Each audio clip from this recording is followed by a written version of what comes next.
VSiN, the sports betting network.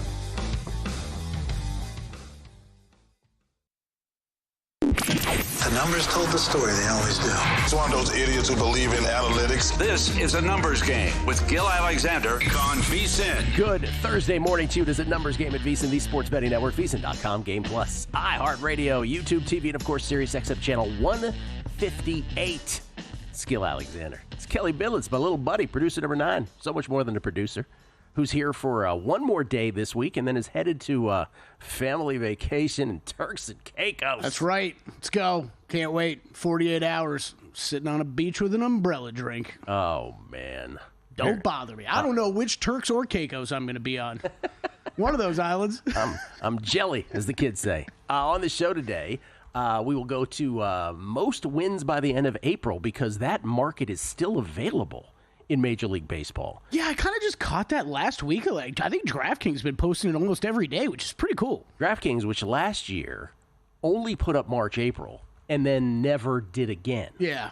Right, Will Hill slash Caesars and Circa kept them month by month, but DraftKings just was one and done last year. It was one and done. It wasn't May also. I thought there was one book. I don't think so. Okay, I thought there was one book that we were really confused by that did the first like two and then stopped. DraftKings did the first and then they bounced, and then the other two did them all year, which is where we were betting them. But this is interesting because they're keeping it up now, and you can still rebet. So we will take a look at that. Zack Cohen, part of the Zack and Crack comedy duo, VSiN senior editor, his NBA, his tennis.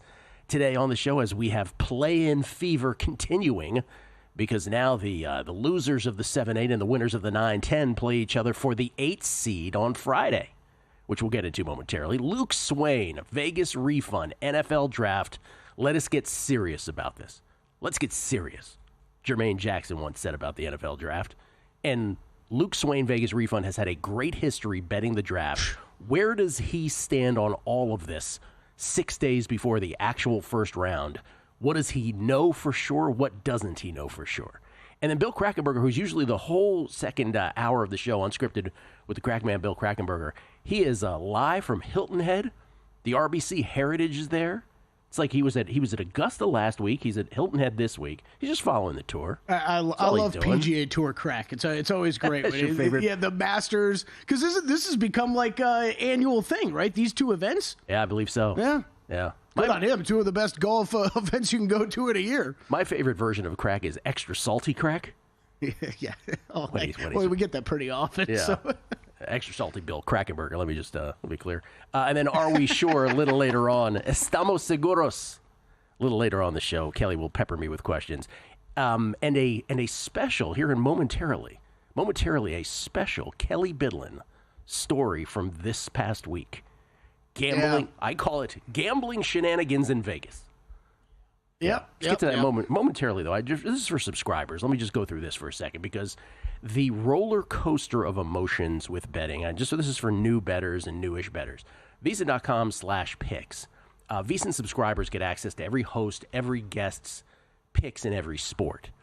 And as you all know, I bet tennis.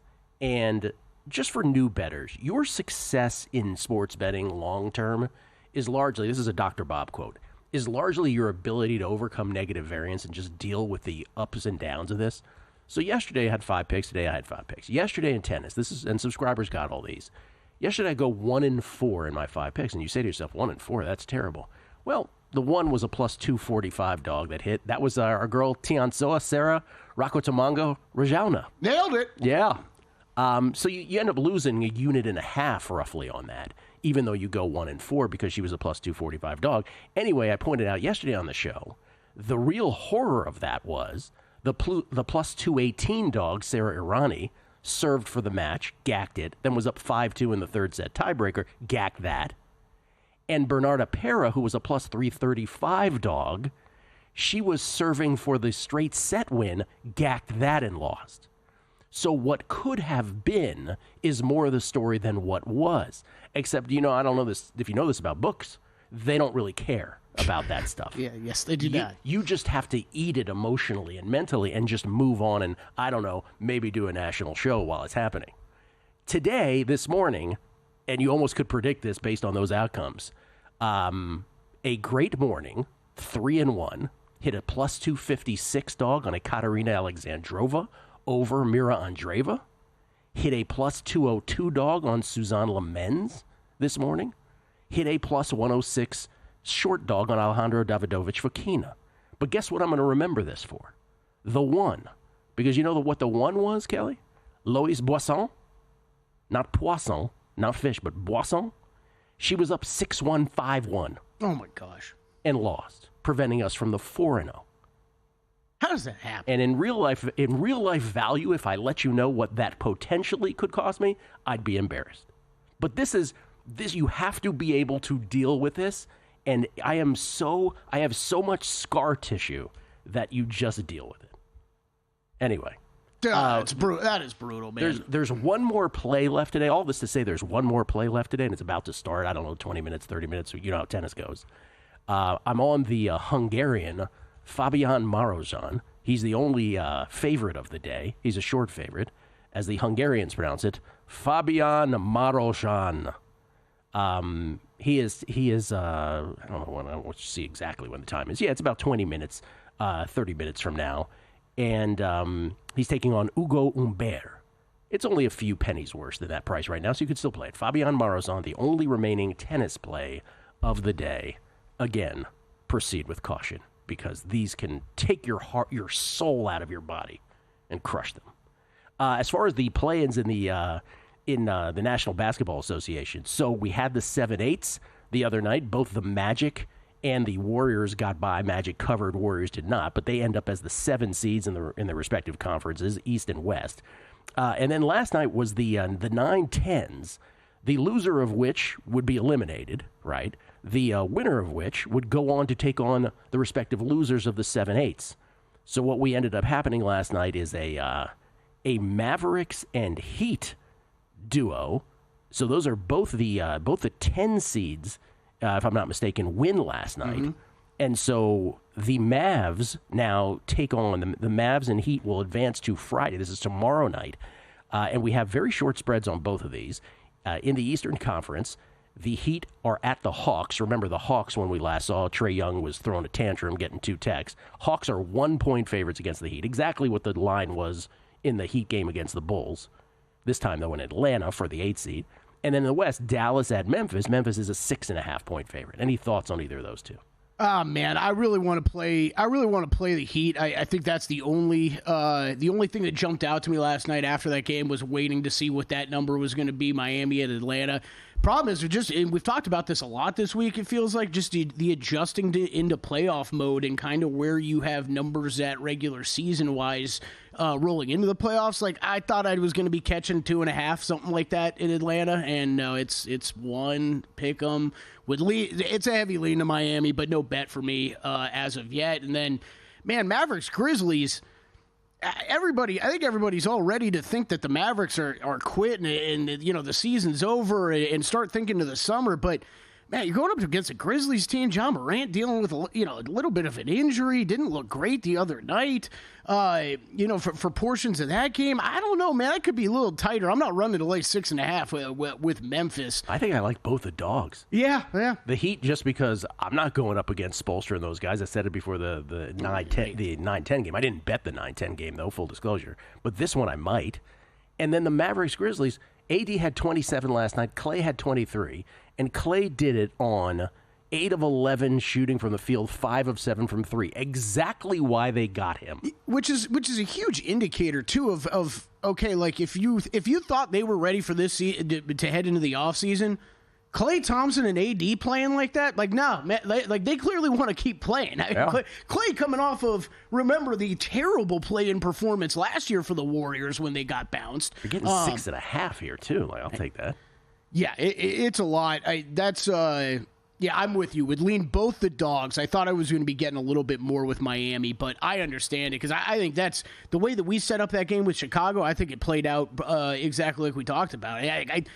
Numbers-wise, I thought they pointed to a little value on the Chicago side, but Miami was clearly game planned perfectly from them out of the gates. And it started off, Chicago struggled offensively to get going, and Miami had a hot shooting start, and that was it. Game was basically over. Chicago could not catch back up. They couldn't handle what Miami was throwing at. Is there a team from this quartet, Heat, Hawks, Mavericks, Grizzlies, that could take a collective one game off the Cavaliers or Thunder? In a 1-8 series. Yes, probably the Grizzlies taking one off the Thunder would be most likely. Okay. I didn't think that was going to be your answer, but okay. Yeah. No, it's a good question. I thought you were going to say Heat Cavaliers. Yeah. All right. No, I'm going to go with Grizzlies most likely to take one. Okay.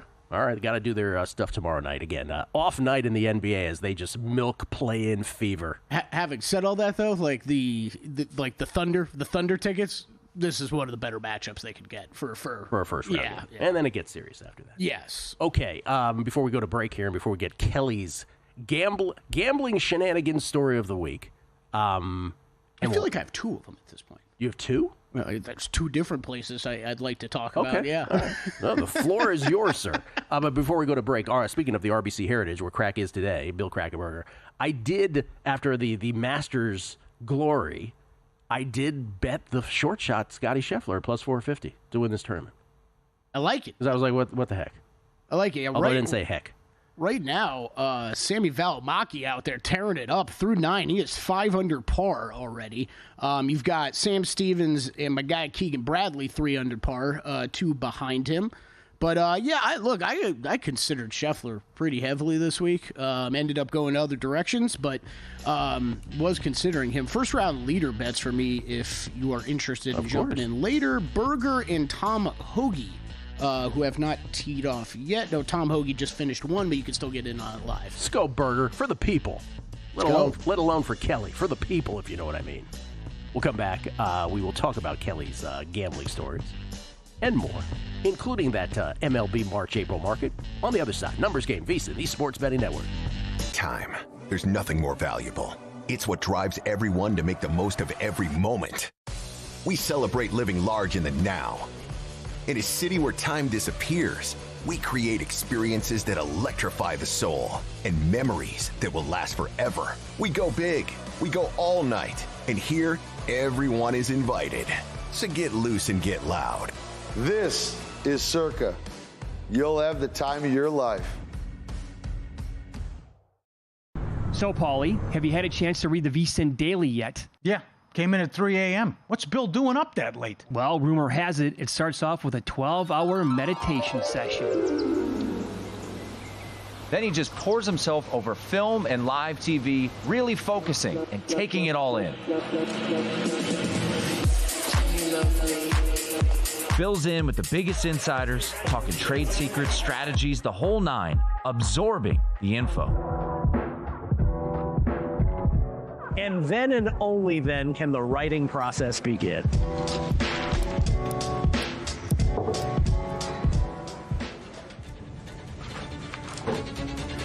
In Las Vegas, Bill's late night becomes your early morning. Wake up to the very latest betting insights in your inbox with the VSiN Daily.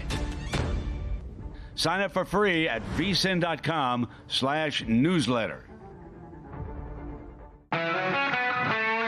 On the next Money Moves, Grace Remington joins me, Stormy Bonantoni, as we get you set for both the NHL and NBA postseasons. Jonathan Davis jumps on to help us preview the first round of the NHL playoffs and who he likes to raise the cup. Chuck Esposito stopping by as well to help us break down the NBA playoffs and find out where the money is moving from behind the counter. It's all happening starting at noon Eastern, 9 a.m. Pacific, right here on VSiN, the Sports Betting Network.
VSiN, the Sports Betting Network. Want to bet smarter? I know you do. Start with Smarter Insights. Right now you can check out Greg Peterson's MLB Best Bets, NBA 2-7 Series previews, talking Dubs and the Rockets out west, baby.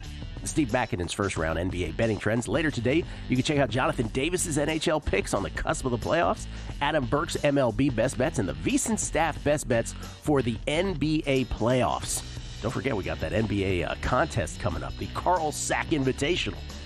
I'm excited for it. I'm pumped. Right now, you can sign up for our summer special for only $59 for full VSiN Pro access until August 1st. Just head to VSiN.com/subscribe to sign up today. We should call it the Carl Sack Invitational. Sounds good. I still don't know that I'm sure where I'm entering picks. I don't know anything yet. I feel like I'm still waiting for a lot of details. I'm talking about it. I'm like, where do I go? Drew was like, do I give you my email? What do I do? I was texting with JVT and Zach yesterday, and I was asking Gill questions about it on the air yesterday, like I was helping promote it, but no, I was just legit asking questions. Who was he asking questions of? No, me? I was yesterday when we were talking Yeah. about it. Yeah. I'm like, no, these are just things I don't know. I don't know either. We will get to the bottom of it, though, because I don't know if you know this. The NBA playoff starts 2 days, so I mean, we got to get going. We do. Now, the other side of that coin, though, is the NBA playoffs last for roughly 6.5 months. They do. So, yeah, plenty of time to do a contest very like true. this. The interminable first round of the NBA playoffs. Why do we play a best of 7? Money is probably the answer. Okay, Kelly is leaving town to go on a family vacation to Turks and Caicos. Mm-hmm. So good on him. Jelly, very jealous. So before he leaves town, because we've been wanting to get this out all week. So before you leave town, and before we get back to MLB March Aprils, time for Kelly Bidlin's Gambling Shenanigans edition number I don't know what. I'm getting chased out of this town, man. That's what's happening. Where do you want to start? I got 2 places, man. Do you want to start with the quicker one? Okay, the quicker one. Caesars. What are we doing, man? I know we talked about the NFL draft. I know I went crazy about this last week, but the whole taking no money on the app, basically. $30 or whatever. But you can for go an NFL in there draft, for NFL draft, $30. And you can drive into Caesars, pay $25 to park, go into a kiosk, put your exact same player's information into a kiosk where they're going to know exactly who's betting it anyways, and then you can make a bigger bet. How does this make sense? It's just you're just stealing $25 off people to come and park. It's not just Caesars. I know. It drives me insane, though. They've been the worst. They had one this week with a golf boost, right? They're boosting up Justin Thomas's odds. And on the boost, which I think is responsible and something you should do, but they're promoting the boost, and at the top it says maximum to $100 bet. Okay, great. $100. Nope, that is, you've exceeded the stakes or whatever, you know, right? Okay, $90? You know, what is this? Nope, see, keep going down, finally got accepted at $10, Gil. It was like when I tried to bet cornucopia for the Derby, right? And there's just like, no, how about $100? No. How about $40? No. How about $30? No. Like, why is this up? But like, so I'll even argue the difference of that is you're listing the number on the prop. Like when I go to bet it, you're saying $100, and you won't take $100. Okay, but this is not as nefarious as them spinning me from 50 to 1 to 25 to 1 after I gave them my money at the counter on an NBA draft bet. Yeah, right? So, agreed. Yes. So let's move on from this one because this one is. This is just how Vegas. It's not just Caesars. The apps have created way more hassle than good here in town. But your other story, I think people will like better. Yeah, they'll probably like that better. So this is the first casino problem that I've run into, Gil, where I was asked to basically said thanks for your business, but no thanks anymore for your business. This was Blackjack at the M, who no longer would like me to play there. Apparently after last weekend. I don't know. It's a wild story. I love the M. It's a place that I go to a lot. It's one of my local spots. I don't usually go there to bet much sports or to play much blackjack or anything. It's usually hang out, have a couple drinks, play some video poker. Backed off at the M. Backed off at the M, man. And it sucks. Like, it sucks. There's a lot of great people there. I got a great casino host there. There's a lot of good bartenders and cocktail waitresses that I love, that know me well. And I don't, I think we all kind of have our places where I'm not going to go bet heavily sports there or something where maybe they want to kick me out because I like going there, right? But yeah, I had a friend in town. We were going to go play some blackjack Friday night. We go in with a group of people, and we've had several drinks in us, Gill. So, like, this is... You're not even sound of mind at this point. I mean, I am, but just, okay. If you're running a casino in Las Vegas, seeing a group of people, 4 people roll in with drinks in hand, clearly having had a few, and throwing down thousands of dollars of cash on the table ready to play, I would think every casino in this town is like, oh, this is what Las Vegas was built on. Let's go. Let's play some cards. And after I won about $5,000 off of them, that's it, $5,000. When I returned the next day, I was told, you are no longer welcome to play. How does that, walk us through that? You sit at the table, you start playing, and someone will tap you on the shoulder? Yes, that was the following day. They let me play for the entire first night when I ran it up. The next day, so you start to play again. I played like 3 hands. Some guy came over. It was the casino manager, and he said, you're welcome to play anything you want in this casino. We appreciate your business, but you can no longer play blackjack here anymore. How belligerent did you get? I mean, at first I was just shocked. I was stunned because I've had such a good relationship with everybody at the M before. This has never had a problem. Although I don't play it regularly, I have played a fair amount of blackjack there and for fairly heavy stakes. So, like, with the amount I was betting that night before was not out of character for what I would bet, or what I've bet there before. So wait, how quickly did you say, y'all doing this for $5,000? So at first I was shocked. That was the next thing that came out of my mouth. I said, because I took $5,000 off you guys last night, you are not letting me back because of that. And a casino, let's face it, is not the most popular. No, that was my next line, Gill. It was I took $5,000 and you're asking me to leave. And by the time I was back there, this was Saturday, it was probably 3-4 o'clock. It was right after the Masters round. I went in there by myself to play. And I'm like, it's not about the money, sir. It's not about the money. You can play anything here, just not blackjack. And I'm like, I'm sorry. Am I missing the rest of the business that you guys have in here? Because I'm the only one in here on a Saturday at 4 o'clock. That's what I'm looking for. I'm like, what are we talking about here? I love the sarcasm. Wait. It sucks, though. Like, it sucks. It's not something I ever wanted to happen. So wait a minute. Tell me the truth. Were you counting cards? I mean, like, I had probably a baker's dozen drinks in me. But even a person with half a brain, with a couple of the shoes that we had played, could have figured out that there were some high cards coming, Gill. Because you got a streak of low cards. Yes, it was a streak of low cards straight out of the shoe for the first, 3 hands. And it was obvious. And the other one that they would not answer is that there was 3 other people at the table with me, okay? Person I was with, she didn't do very well. But the other 2, guess what? Were also upping bets and did very well for themselves when they walked away. So when I asked about whether they were welcome back in the casino or not, guess what? I didn't get an answer on that. That wasn't part of his script. They were also in from out of town. That wasn't part of his script. He doesn't have to answer those questions. Exactly. Wait, sir, you're on the way to stand. In that inebriated, I'm still kind of counting cards thing, did you step up your bets egregiously? I stepped up my bets. I would not say egregiously. I would not say egregiously for what I've done playing blackjack in this town before and at the M specifically. If Stevie Fezzik were here, you know what he would say? He would say, "Oh, you did step up your bets." He would. Yeah, he's right, and yes, that's what alerted someone who had plenty of time on their hands to figure stuff out. Brutal. But it's just. It's one of these things, man. In this town, and you're talking about casino gambling. You're talking about almost every game in the casino having an edge over the player. It's a mathematical edge, unless you count, and then the edge swings. So the moment, they don't like that. The rare moment that you have something in your advantage. God forbid you take advantage of it. See you later. Get the hell out of here. What was your comment about the business? The other one, I don't know. Hold on. But the other one, this is what I keep coming back to. Because one thing that really troubles me, and we've talked about it with Crack on this show before, one thing that really troubles me, especially with some of the casinos in this town and at some of the local places, it's when you start playing video poker and you see what the pay tables are. And when the pay tables change and your odds get better when you bet more money, is ridiculous to me. It's the same game.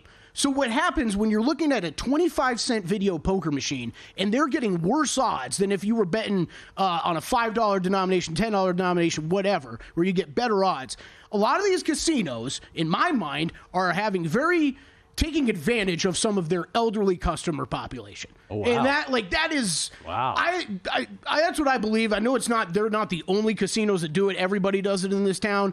But why are you taxing people that can only play for less money? Can I Columbo you out the door? One more thing.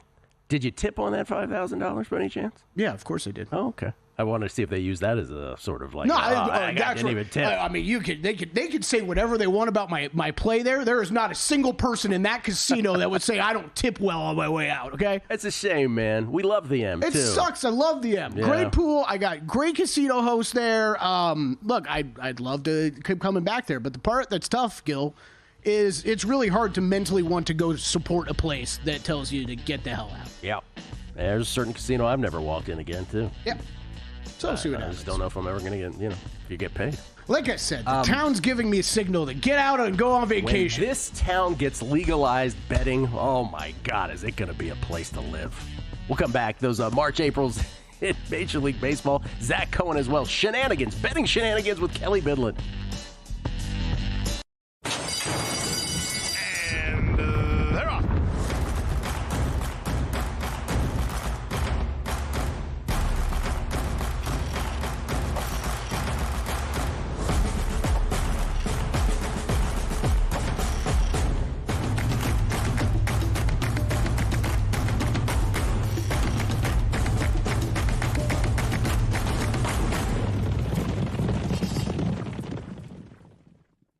From the Masters to the Derby, playoffs to the draft, we have your summer covered with a VSiN Pro subscription for just $59 until August 1st. That means expert picks for every major event, exclusive betting splits from DraftKings and Circa, 24/7 video access on the VSiN Watch app, as well as betting guides for the Kentucky Derby and the NFL. Sign up now at VSiN.com/subscribe for just $59 and join us on the Sports Betting Network.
This is VSiN, the Sports Betting Network.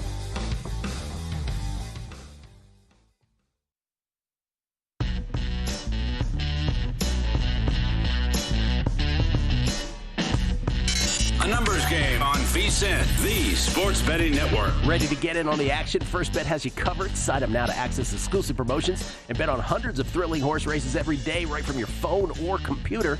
Visit firstbet.com. That's the number one stbet.com. And use promo code VSIN200 to score a 20% rebate on all your wagers for the first 60 days up to $200. Don't miss out. Start betting today at firstbet.com. Gill Alexander, we get tweets at Beating the Book. Always appreciate the feedback. Best listeners in the game. Joe C714, wow, was not expecting to see Ekaterina Alexandrova plus 260 and Suzanne Lemens plus 195. Both cashed this morning. Thank you, Gill. You are welcome, sir. My pleasure. Sure wish Lois Boisson had held on. Fred Courier, huge on tennis. Chad Lee, thank you, Fred. Chad Lee, extra salty crack. You know, Gill, if this morning talk show thing doesn't work out, LOL. Yeah, gotta clarify that. Nathan Mallinson, is the CLV store located close to the black market? He's wondering. Just a general question.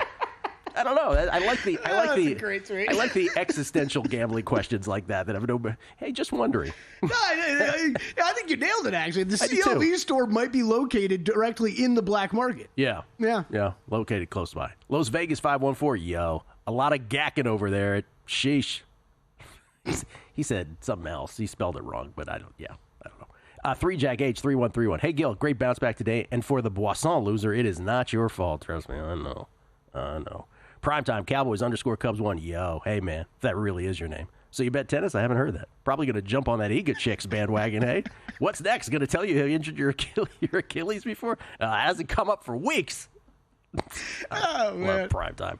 Todd Bubba Horwitz, our buddy. Mr. Bidlin, you are too good for us. We don't want your business. The Bidlin name is out there. No sports. Do blackjack. If you don't lose, we don't want you. No sports, no blackjack, he says. If you don't lose, we don't want you. Moneyline Marv. I mean, that's it, though. Like, that's it. It's come to this town, have a good time. As long as you're losing. Comp drinks, all that good stuff. Oh, yeah. Hey, guess what? We'll even let you win once. But never again, though. Dude, never it's again. Just like a random skin sports betting. Like, as long as you're losing, they're fine. As soon as you win, they're like, hey, so I'm going to try to pay you, like, well, I'm working on it. Yeah. What do you mean you're working on it? Working on it. Moneyline Marv. LMAO. He said Kelly's pause at the card counting question was the rub. Matt Trudel, 5-star Realty, says the second story was way better, but $5K, you shark. Gill, you need to charge Kelly a small counseling fee. Baker's dozen, sure. And Burner at Bernerachi says, Biddle on with the about a baker's dozen drinks in me. SD Jones forever. Love you guys. Thank you, man. I mean, this is like you got to shut me up at some point, Gil. But like, this is the part where it's like, okay, so how does this work afterward? They go back and actually look at video, and they want to see what I'm doing, right? Well, maybe you should have seen what I was doing at noon that day when I was sitting in your pool having cocktails watching the Masters. Because then fast forward 9 hours later, pretty sure you'd want my action then. Kelly's about to blow. Screaming A. Smith. Time for Kelly to wear a disguise. Teasers and parlays. Let's go. Jeffrey S. DeVore. Enjoying this version of the Zach and Crack and Kelly Salt Shack Thursday.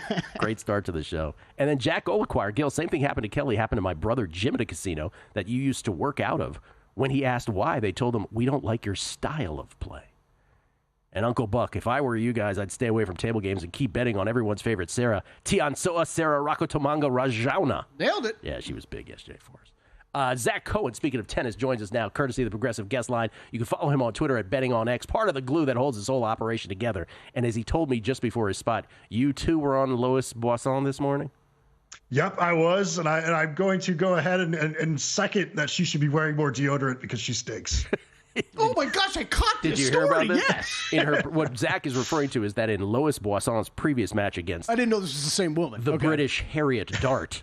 Dart was frustrated. She had lost the first set. She was like super frustrated. And as she's going on a change, she casually mentions to the umpire, hey, could you tell Boisson over there to wear some deodorant? Because she really stinks. I could not believe I read that. Oh it's a tennis match too. Like you're not like this isn't even golf, right? Still outdoors. You're standing next to each other a lot. You're not standing next to each other ever. Of all the tennis frustration remarks, my opponent smells. Could you tell her to put on deodorant? Is one of the greats of all time. Well, Zach, you're right. She does stink after today. But again, it's been a good day nonetheless, and you just have to sort of harp on that. Any tennis left for you today, sir?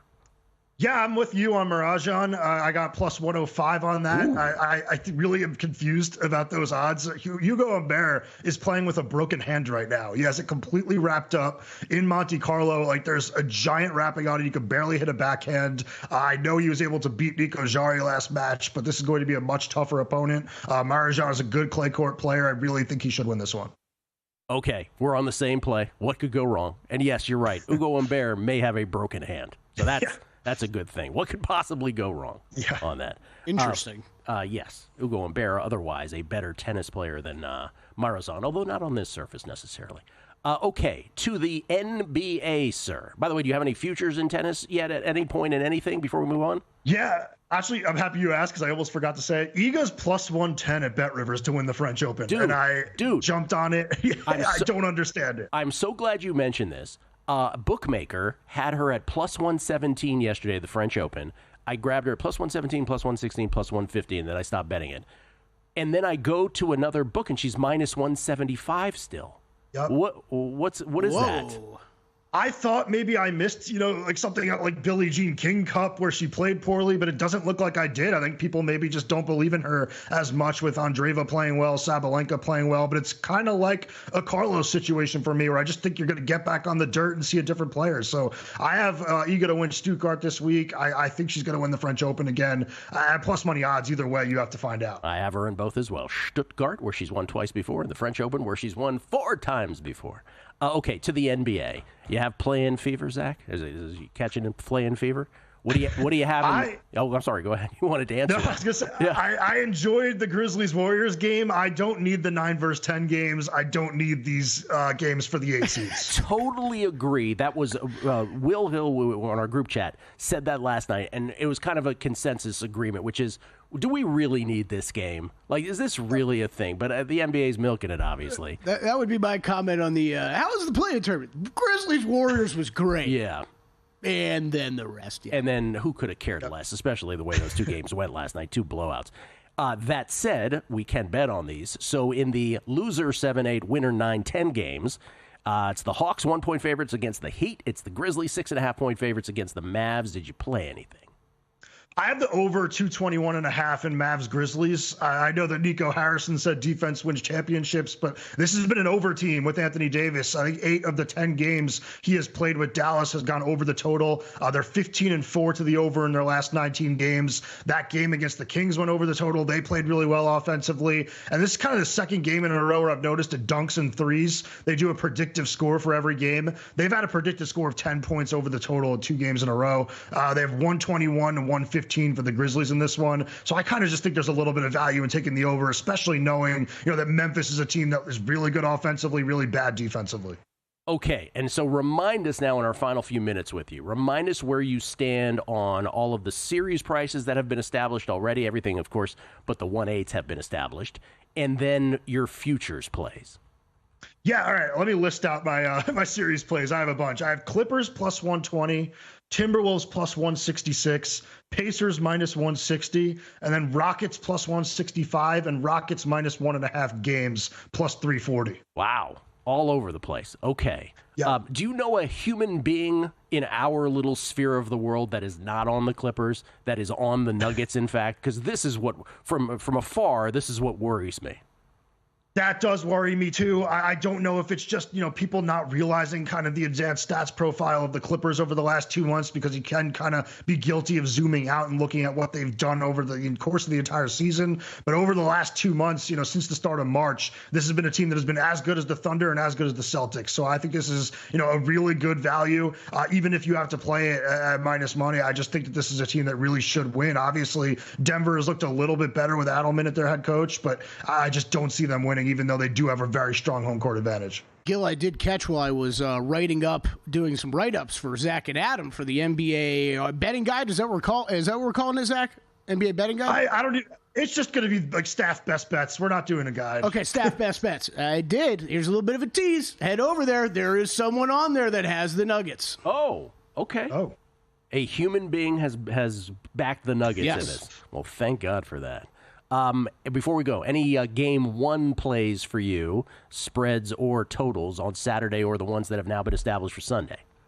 Yeah, it's tough. I don't know if you guys feel the same way, but when you bet so many series prices, it's always really difficult to bet game by game. But I do think I'm probably going to take the Lakers -4 in game one. And part of that does, kind of go into the thinking with me with Minnesota, where I think there's going to be some adjustments to be made for the Timberwolves, where they're probably going to have to play Mike Conley less. But I think it's the type of situation where you're going to have to find that out and see for yourself that you're going to have to do it. So I think maybe game one, they go out and lose in LA. And then, we see more DiVincenzo and Nikhil Alexander-Walker in game two.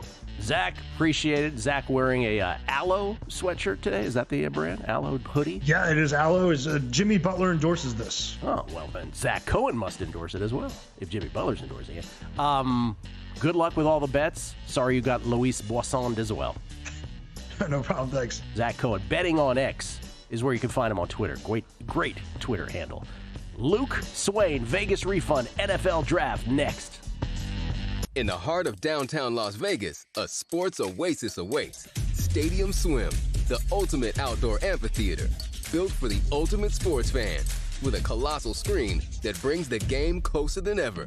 Reserve a daybed, private cabana, or lounge in the center of it all. 6 pools to dive into as the game heats up. And the best part, there's never an off-season. Open 365 days a year.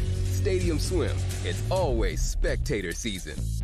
Elevate your sports betting game with VSiN's exclusive betting splits.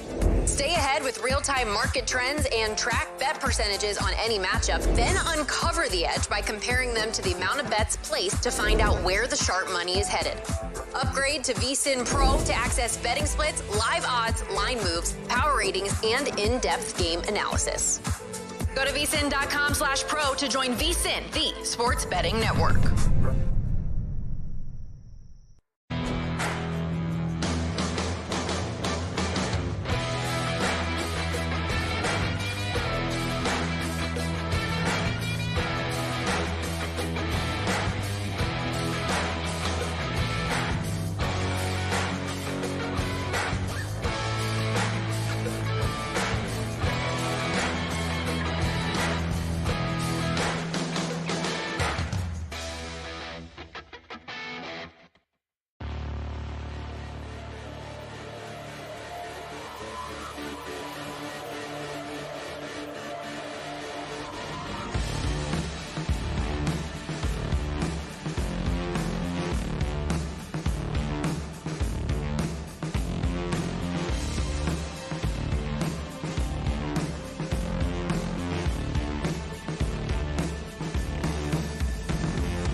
Game on VSiN, the sports betting network. Horse racing fans, get ready. VSiN at the track. The road to the Kentucky Derby is live tomorrow and every Friday leading up to the Triple Crown. With key Derby prep races this weekend, we're breaking down the top contenders for this year's Run for the Roses. Join experts Mike Somich and Aaron Halterman tomorrow at 2:10 p.m. Eastern on the VSiN YouTube channel at VSiN Live for expert analysis and insights. Don't miss it. VSiN at the track tomorrow, streaming live at 2:10 p.m. Eastern as we count down to the Triple Crown. Kelly Villain pointing to me. I just texted you something. Oh, okay. We'll just check this. That I should have done like a day live ago. on air kind of thing? Yeah. Oh, you should have done that yesterday? Yeah. Well, okay. Ladies and gentlemen, it is always a pleasure to have this gentleman on the show because he handicaps not just the NFL draft. He handicaps the NBA draft, the MLB draft, the NHL draft. He does it all, and he does it very well. It's all documented. He is here, of course, to talk NFL draft with us 6 days away. It's Luke Swain. Vegas Refund is where you can find him on Twitter, vegasrefund.com, and, of course, a contributor at the Action Network. He joins us now, courtesy of the Progressive Guest Line. How you doing, Luke? Good. Doing good. Excited. Let's start with this just generality before we get to specifics. Is the golden age of us, and by us meaning most bettors who have been betting the NFL draft for years, is the golden age of this over? Or are you still holding hope that this year could be the beginning of a continuation of all of that? I'm definitely holding hope. I think it's definitely a common thread that the golden age is over. And I think you're going to hear a lot of people saying like the props are a lot sharper this year, which I tend to disagree because I think it more has to do with the draft just being way more up in the air relative to past years where the over-unders might seem sharp, but it's really just the uncertainty on players where there's going to be a consensus on a couple players who go one spot.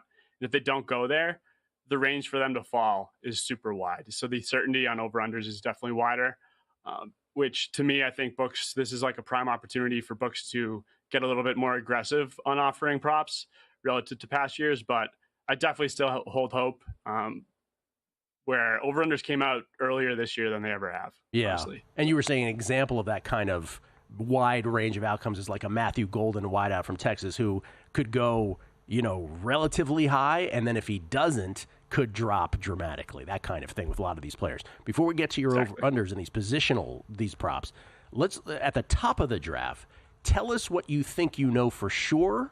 Obviously, Cam Ward to the Titans, I think we all know for sure. What do you know for sure beyond that, and what don't you know at all at the top?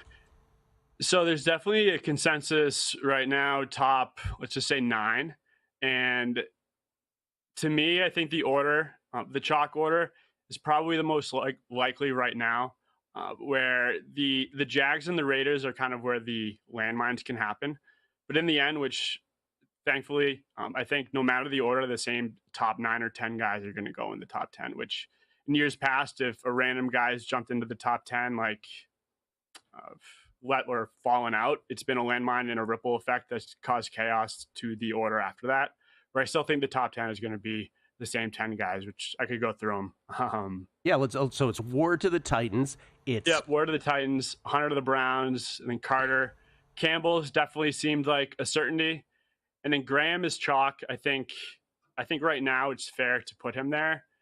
And then Mambu, who yesterday there were some rumors about Mambu going to the Raiders and then passing on Genty. I like that. Which I'm kind of buying a little bit. And then Mambu, Genty, Walker, Warren, I think are the 9 chalk to go in the top 10. And if someone's there's a landmine, I think it is Walker, who could jump into the 5 or 6 spot out of Georgia, which his odds have drastically come down.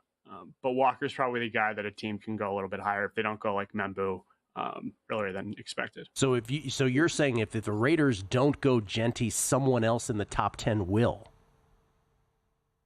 Yeah, which I would say I would say the Bears would probably be the latest. At 10. That would still win the bet for us. We will be very okay with that. We will be very okay with that. Go Bears, go. Yeah. And Shedeur, where do you stand on Shedeur right now? So I stand right now, like if I'm making a mock draft right now, he's going to the Steelers at 21. You can't factor trades in at all, which I think they are possible. but Shador 21, I would say, is probably the earliest I see him going if there isn't a trade. And then, I mean, I wouldn't be shocked if he falls out of the first. Jackson Dart is, I think, the trendy guy to the Saints, which makes a lot more sense than Shador. But I'm also functioning with the assumption that the Saints aren't going to go QB at 9. They will not pick him at 9. That was my follow-up. Okay. You have made quite a few positional bets thus far. Would you like to share with us? Yeah, so a couple I've made right now, which I made Shador over 8.5. I did Omarion Hampton over 19.5. And the one I did yesterday was Michael Williams under 15.5. Usually, I track when I have made them in the past, and I definitely would have more a week out than I have in years past, but it kind of speaks to the uncertainty that we're dealing with right now. And I definitely expect to have a lot more in the coming week, but those are the only 3 I have right now in terms of over-unders. I have Jerron Barron was probably a good one to have over, I think it was 17.5. But the worst one, and the one I did miss out, was Kelvin Banks. That opened up at 24.5. It's all the way down to 13.5 now. The under's juiced, and he's definitely the super trendy guy, almost like a J.C. Latham last year, that could go as high as, I mean, he could go as high as the Jets at 7. I wouldn't be shocked if Mambu went 6. Luke, could you repeat the 3 that you made? Because you ran through them real quick. What were the 3 that we already made? Yep, so I made Shador over 8.5, Omarion Hampton over 19.5, and then Michael Williams under 15.5. Okay. Did you make any bets in over 2.5 quarterbacks, under 2.5 quarterbacks, or over 2.5 running backs, or under that number? I have not made any bets on those. I, in principle, avoid the QB props greatly. Bo Nix, I think, is a great example of why you want to avoid those. But I would say, man, running backs over 2.5. Henderson has been getting a lot of love recently. But I would, honestly, I wouldn't touch any of them at this point. Yeah, we touched them, but we recognize as we're touching them, we're putting our hand on a stove because there's so much juice involved in those. Are those the only 3 bets that you've made in entirety, or have you made other bets? I made some others. I think one that's really good right now is, and this is probably going to be a common theme in the content space coming up, but Saints position, first position to be drafted. Right now, defensive line is plus 650, which I think that is a great angle right now. And write that down. Quarterback is the favorite at plus 200, which if you're functioning at the assumption that they're not going to go QB at 9, you can't function assuming that they're going to trade out, because I don't think they're going to. I think defensive line at plus 650 is a great look. Michael Williams, you got Shamar Stewart. Those would be the 2 favorites, which both of them are 10-1-ish, just to go pick 9 exact. But you can cover both with plus 650. Go on. Yeah, we're all ears. Saints D-line plus 650. D-line / edge, or however it's phrased. Yeah. What else? Then I like Trey Amos to go in the first round, which that can be anywhere from 265 to 300. This one, he's a corner out of Ole Miss. And honestly, I'm surprised it's still this high, but this is one that if you listen to Dane Brugler, Jeremiah, and then a couple of the beat writers, there have been tweets and in their pieces that he doesn't get past the Bills at 30. And he's definitely a guy that's been rising. And I think Maxwell Harrison is the guy that might be offsetting him, especially that since he was invited to the draft. But in a market that the odds are fake and it is hard to get value at plus money, I think Trey Amos is a great bet. He could go as early to the Packers and as late to the Bills. He is plus 265 over at DraftKings to be a first-round pick. Remember that line that Luke just said right there, where the odds are fake, because none of us they are. None of us knows, right? None of us knows. Anything else? I think that would be. Those are the two sexiest ones? Yeah, those are the 3 I wrote down. Okay. Luke, are you finding that there's more value in those markets of the team? Because I've been looking at a couple of those too. Of what the team position to draft a certain position where the favorite just seems to be a little too heavily priced. Yeah, and I think you can really find them where you find the teams that have like almost like a group think in terms of the mock drafts.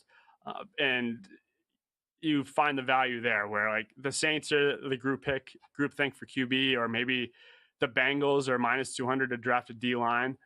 I think there's definitely the most value in the team markets for sure.